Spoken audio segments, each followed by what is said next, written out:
Hello दोस्तों, मैं अपने YouTube चैनल स्टॉक एनालाइज़र में आपका स्वागत करता हूं। आज हम एक ऐसे स्टॉक की चर्चा करेंगे जो इंफ्रास्ट्रक्चर सेक्टर का स्टॉक है। और जैसा कि आपने थंबनेल में देख लिया होगा कि हम आज अदानी पोर्ट्स की चर्चा करेंगे। अदानी पोर्ट्स को अगर देखें, आज का इसका ये जो ग्राफ दिखाई दे रहा है वो आज ये दिखाई दे रहा है कि एक ये रेंज में ट्रेड कर रहा है। अभी इसका प्राइस जो है वो 754 रुपये 90 पैसे का प्राइस चल रहा है। यहाँ इसका ओवरव्यू अगर लेते हैं तो यहाँ हम देख रहे हैं कि इसकी जो पी है 27 की पी है और सेक्टर की पी 93 के है। अब नए लोग जो भी हैं उनको मैं ये बता दूँ कि पी होता है वो प्राइस टू अर्निंग रेशियो होता है, यानी शेयर का जो प्राइस है और उसकी जो अर्निंग है उसका एक रेशियो होता है जो पी रेशियो हम लोग बोलते हैं। तो इसका जो पी है कंपनी का 27 का है और सेक्टर का जो पी है वो 93 का है, यानी कि सेक्टर के मुकाबले ये शेयर अभी आपको कम प्राइस पे मिल रहा है, सस्ता मिल रहा है। इसका मार्केट कैप है जो 1,54,131 करोड़ की कंपनी है, यानी लार्ज कैप कंपनी है, बहुत ही बड़ी कंपनी है। इसका 20 दिन का एवरेज डिलीवरी परसेंटेज जो है 18.82% है, जो कि बहुत अच्छा मैं नहीं मानूंगा। डिलीवरी इसमें बहुत ज़्यादा नहीं है, लेकिन स्टॉक में आगे ग्रोथ की गुंजाइश बहुत ज़्यादा है, जिसको हम आगे चल के देखेंगे। इसका जो 52 वीक का हाई है वो 901 रुपये का है और लो जो है 52 वीक का वो 312 रुपये का है और प्रेजेंटली ये 755 रुपये 95 पैसा यहाँ पे दिखा रहा है। तो इसका मतलब हुआ कि अपने 52 वीक लो से काफ़ी ऊपर ट्रेड कर रहा है अभी। अब इसका एक लॉन्ग टर्म का अगर आप ग्राफ देखते हैं तो इसमें आपको दिखाई दे रहा है कि स्टॉक ने यहाँ से एक सीधा, यानी कि ये 300 रुपये के रेंज, 300-350 रुपये के रेंज से इसने सीधी जो छलांग लगाई है वो सीधा जाकर ये 900 या हम कह सकते हैं 900 रुपये के आसपास ये गया है। 900 रुपये के आसपास गया है। वहाँ कुछ खबरें ऐसी आ गई जिसके कारण से ये जो स्टॉक है वो वहाँ सीधा ड्रॉप हो गया और देख सकते हैं आप ये 640 रुपये तक गया है। वहाँ बाद फिर से एक रेंज में ये ट्रेड कर रहा है और ये आप समझ रहे हैं कि 754 रुपये से लेके और ये 640 इस रेंज में ये 2-3 बार ऊपर नीचे हो चुका है और अभी प्रेजेंटली ये अपने उस रेंज के फिर से अपर पॉइंट को टच कर रहा है। अब आप सोचेंगे कि कौन सी खबर आ गई थी जिसके कारण से इसमें दिक्कत आई थी, तो ये देख ले आप, इसमें है इस खबर के हिसाब से India's Adani faces scrutiny for port deal in Myanmar. अब म्यांमार में जो मिलिट्री कू हुआ था उसमें वहाँ की जो सरकार थी उसको वहाँ की मिलिट्री ने उखाड़ के फेंक दिया था और वो सत्ता पे आ गए थे। तो उसके कारण से यूएस वगैरह जो हैं उन्होंने उसके ऊपर सैंक्शन लगा दिया था और अडानी को ऐसा माना जाता है कि अडानी ने म्यांमार के मिलिट्री जो गवर्नमेंट है उसके साथ वहाँ के पोर्ट को लेके कुछ डील कर दी थी जो कि यूएस सैंक्शन के अगेंस्ट चला गया था, जिसके कारण से इनके ऊपर स्क्रूटनी लगी थी। और इस खबर के चलते ये जो स्टॉक है वो उस जो आप डिप देख रहे हैं वो डिप आपको उसी कारण से देखने को मिला है। जैसे कि यहाँ जो आप देख रहे हैं डिप है, यहाँ से सीधा जो डिप यहाँ पहुँचा है उसका रीज़न वही है। अब वो खबर खैर पुरानी हो गई है और चीज़ें धीरे धीरे नॉर्मलाइज हो गई हैं और उसका असर अब काफ़ी हद तक ख़त्म हो गया है। अब इसका आप देख सकते हैं, इसका जो ग्रोथ का जो CAGR है 3 साल का, वो revenue 5.6%, net profit 10.8%, operating profit 7.2% positive है। लेकिन यहाँ आप ये सोच रहे हैं कि पिछले कुछ समय में जो कोरोना से जो दिक्कतें आई है, चूँकि इनका पूरा काम इंफ्रास्ट्रक्चर का है और ये पोर्ट का बिजनेस करते हैं, तो आप सोच सकते हैं कि पोर्ट में इंपोर्ट और एक्सपोर्ट होता है। अब जब हर जगह लॉकडाउन लगा होगा तो आप समझ सकते हैं कि इंपोर्ट और एक्सपोर्ट दोनों उससे बहुत ज़्यादा प्रभावित होती हैं। तो इसके चलते इनका बिजनेस पिछले 2-3 सालों में प्रभावित हुआ है, जिसके कारण से ये डेटा आपको दिख रहा है।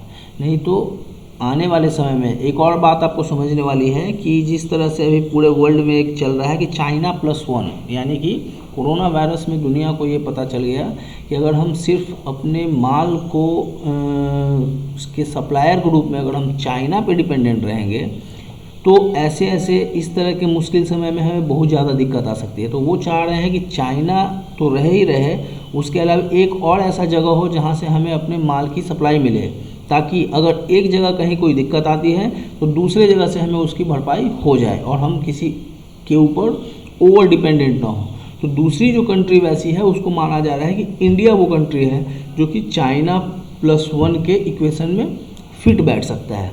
तो उसके कारण से इंडिया में जो बाहर की कंपनियां हैं उनका प्रोडक्शन यूनिट बहुत तेज़ी से बढ़ेगा और बढ़ भी रहा है, जिसके कारण से यहाँ से माल जो एक्सपोर्ट होता है वो बहुत ज़्यादा बढ़ जाएगा। और माल जो एक्सपोर्ट होगा पोर्ट के थ्रू, और पोर्ट के थ्रू अगर होगा तो फिर अडानी पोर्ट जो कि इस सेक्टर का लीडर है और इसकी एक तरह से मोनोपोली कह सकते हैं, इसका कॉम्पिटिटर दूर दूर तक कोई नज़र नहीं आता है, तो इनको ऑब्वियस है कि फ़ायदा होगा।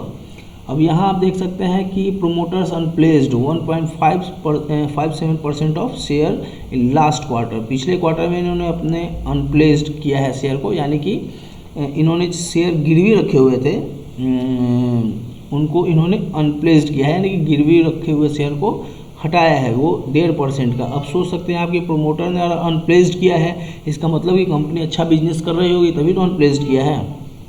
दूसरा फिर यहाँ देख सकते हैं आप promoter has increased holding from 63.74 to 63.79। इन्होंने जून के क्वार्टर में अपना जो होल्डिंग है वो होल्डिंग बढ़ाया है। तो प्रोमोटर अपनी कंपनी में अपनी होल्डिंग बढ़ा रहे हैं, तो ये सारे पॉजिटिव साइंस हैं। म्यूचुअल फंड्स ने भी अपनी होल्डिंग जो है वो 3.55 से बढ़ा के 3.94 किया है, तो ये भी इसके लिए पॉजिटिव साइन है। अब यहाँ आप इसके कुछ टेक्निकल एनालिसिस करें अगर, तो यहाँ अगर सिंपल मूविंग एवरेज देखते हैं तो 20, 50 और 200 दिन, ये तीनों जो मूविंग एवरेजेस हैं शॉर्ट टर्म, मीडियम टर्म और लॉन्ग टर्म के लिए, उन सबों से ये जो शेयर है वो ऊपर ट्रेड कर रहा है। इसका मतलब हो कि अभी ये बुलिश मोमेंटम पकड़े हुए हैं शेयर। अब इसके रिसेंट में कुछ अगर देख लें, इसका जो खबरें हैं इसके रिगार्डिंग आई हैं। Adani port share price rises on receiving approval for stake buy in Gangavaram port. इस तरह से इनका जो है अदानी पोर्ट एंड एमपीएस, ये है special economic zone, back on growth path, दोबारा से इनका जो बिजनेस है वो ट्रैक पे लौट रहा है, उस तरह की खबरें इसमें आई हैं। इसमें कुछ और चीज़ें हैं, जैसे इनका जो रिज़ल्ट आया था क्वार्टरली रिज़ल्ट, उसमें यहाँ दिखाया गया है Adani port consolidated June 2021 net sale at 4556 crore, up by 98%। आप ये देख सकते हैं कि इनका क्वार्टर ऑन क्वार्टर जो था नेट सेल इतना अप, ईयर ऑन ईयर जो है इनका 98% से इनका जो नेट सेल है उसमें ग्रोथ आई थी। तो ये सारे बहुत ही अच्छे इसके लिए खबर है। अब यहाँ आप देख सकते हैं कि एक फॉरेन ब्रोकरेज हाउस है नोमुरा, जो कि जापान की है, इन्होंने इसका टारगेट 890 रुपये पर शेयर का किया है। अभी ये 750 के आसपास शेयर चल रहा है और नोमुरा ने इसका टारगेट दिया है 890 रुपये पर शेयर का। तो आप समझ सकते हैं कि 890 रुपये पर शेयर जो है और अभी 750 यानी 140 रुपये पर शेयर के हिसाब से इसका जो फ्यूचर में है वो नोमुरा को लगता है कि इसका प्राइस 890 रुपये पर शेयर। और मैं ये बता रहा हूँ दोस्तों कि लॉन्ग टर्म में अगर देखा जाए और जिस तरह का इसका मॉडल है बिजनेस का, तो ये आपको बहुत ज़्यादा पैसा कमा के दे सकता है। अब यहाँ देख लीजिए, इसमें कुछ जो वही अनप्लेस्ड का वो है, कुछ खबरें आई हैं। जैसे इन्होंने क्या किया है कि ये तो सबसे लार्ज पोर्ट डेवलपर तो हैं ही, और अभी इनके पास वो है 12 strategically located ports and terminals representing 24% of the countries total port capacity, यानी टोटल पोर्ट कैपेसिटी जो इंडिया का है उसका 24% पोर्ट को ये डील करते हैं। द 12 पोर्ट्स टर्मिनल्स इंक्लूड, वो जो 12 पोर्ट हैं उसमें कौन कौन सा है, तो मुंद्रा है, दहेज है, टूना है एंड हजीरा इन गुजरात। ये 4 जो मेन पोर्ट्स हैं वो गुजरात में। और आपको पता होगा कि गुजरात एक ऐसा स्टेट है इंडिया का जहाँ बहुत सारी प्रोडक्शन यूनिट्स लगी हुई हैं और माल सारा जो है वो वहीं से बाहर की ओर निकल जाता है। धामरा इन उड़ीसा में भी एक पोर्ट है, और मोरमुगांव इन गोवा। ये सारे पोर्ट्स ये ऑपरेट करते हैं जो काफ़ी स्ट्रेटजिकली इम्पॉर्टेंट हैं और वहाँ से काफ़ी बड़ा बिजनेस होता है इंडिया का। अब यहाँ इनका अगर हम बिजनेस का वो देखें तो इसमें आप देख सकते हैं दोस्तों कि रेवेन्यू का जो इनका वो है ग्रोथ है। अब चूँकि 2017-18 में ग्रोथ तो चला, लेकिन 19 में आके फिर से ये थोड़ा सा नीचे आ गया, लेकिन 19 से फिर 20 और 21 इन 3 सालों में हम देख रहे हैं तो इसका एक सर्टेन रेट से इसका एक अपवर्ड मोमेंटम धीरे धीरे ये स्टॉक पकड़ रहा है। और आगे आने वाले समय में अगर कोरोना से बहुत ज़्यादा दिक्कत नहीं होती है तो इसका जो बिज़नेस है वो बढ़ने ही वाला है, इसमें कोई दो राय नहीं होनी चाहिए। अब इसका अगर नेट प्रॉफिट का अगर हम देखें तो नेट प्रॉफिट इनका 2017 में 3892 करोड़ था और यहाँ 2018 में 3689, यानी यहाँ से घट गया ये।